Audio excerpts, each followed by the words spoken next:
Welcome back. We're now going to go to the second question of the week. Rena Murphy asked Baker students what the best Christmas present they've ever received is.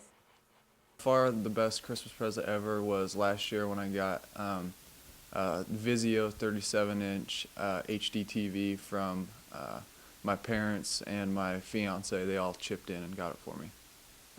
When I was 7, my mom and dad got me the complete original Power Rangers Megazord. I thought that was pretty sweet.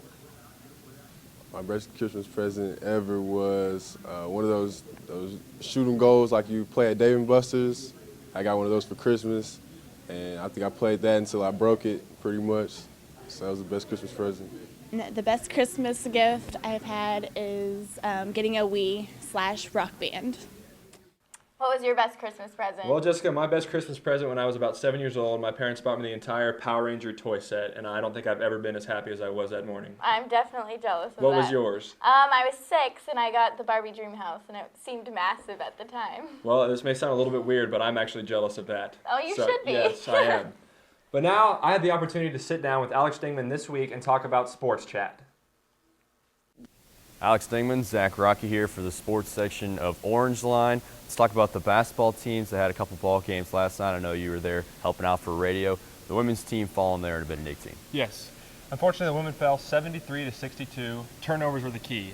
They had 18 turnovers in the entire game, and unfortunately for Baker Wildcats, Benedictine's Kayla Stratman hit 5 of 6 from beyond the three-point line. So she was lighting it up the entire night. She had 15 points on the night. The Wildcats were led by Caitlin Shanaden, who had 11, and Taylor Stacks also chipped in with 10 points. But the turnovers were really the key, and that's why they weren't able to pull it out last night. Yeah, and the Benedictine women are usually a pretty strong team. So now the Baker ladies are 0-1 there in conference play, but just getting things underway. Still has got some things to figure out. But the Baker men looking pretty sharp now, 1-0 in conference play after their victory over Benedictine. And look at really the three-point shooting and the free throw shooting has been carrying them so far this season. Yes, definitely. I mean, you hit the nail right on the head there. They won 71-67 last night. They went 100% from the free throw line, going 11-11. And that was really key down the stretch of the second half when we were getting fouled there at the end. Benedictine was just full court pressuring us, and they were just hacking us basically. And every time we went to the line, we came through in the clutch. So I know Rick Weaver's got to be impressed with that. The Wildcats were led by Justin Hauser, the big man. He stepped up last night, had a great game, had 18 points. He even shot one 4 feet behind the three-point line and was nothing but money from beyond there. So it was really cool to see. He also threw it down a couple times during the game. So he had a really great game last night. And the Wildcats, they looked good. Benedictine had a really deep bench. And at times it looked as if we were getting tired, but we came through, and in the end we pulled it out. Yeah, it's good to see Justin Hauser play so well because really he was the only big man for a while. McKeskey now looks like he's going to be back on track here to start getting more playing time. But Justin Hauser being one of the taller guys on the team, he's going to have a big game most of the time for them to prevail. But when you're making threes most of the time and making most of your free throws, you'll be able to play in any ball game. So 1-0 right now and looking good for the rest of the season. Let's talk about a fall sport now that has just concluded their year, that being the men's soccer team. They're out there in nationals in Fresno, California, and they lost their second round game to Westmont 1-0, a game where Westmont scored there in the 8th minute.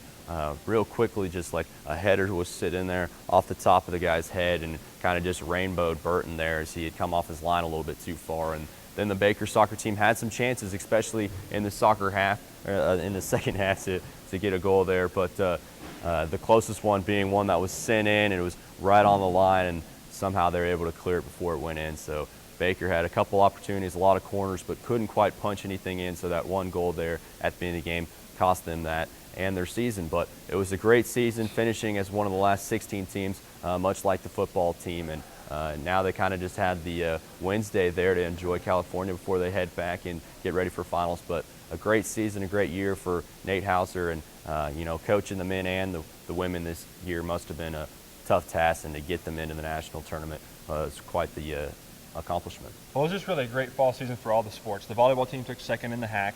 The soccer team won the HAC, made it to the second round of the playoffs. And then the football team, who hasn't been in the playoffs since the 90s, they made it to the playoffs this year too. So overall, as a fall season, it's been really awesome. I know from like our standpoint, from a fan standpoint and a media standpoint, it's been really awesome to watch these guys and girls do their thing this year. So hopefully they can keep it up next year. I know those coaches really work tirelessly in the offseason to kind of bring in new recruits and make sure everybody's on top of their game. And then hopefully that'll also translate into winter success with the basketball teams and all that kind of stuff that'll be going on this winter. Most definitely. And the women's soccer team as well had a great fall season, just one win away from making the national tournament themselves. So great effort there. So we appreciate all the fall sports. We're going into winter after the Christmas break, and we'll kick it back to the studio. Hey, How's it going? I'm Good. back. I'm back. that's good. That was Alex, as always. That was a pleasure. Thank you. Well, that's it for this week's episode of Orangeline. We hope you enjoyed it this semester. I'm Jessica Mulvaney. And I'm Zack Rockey, and we'll see you guys next year.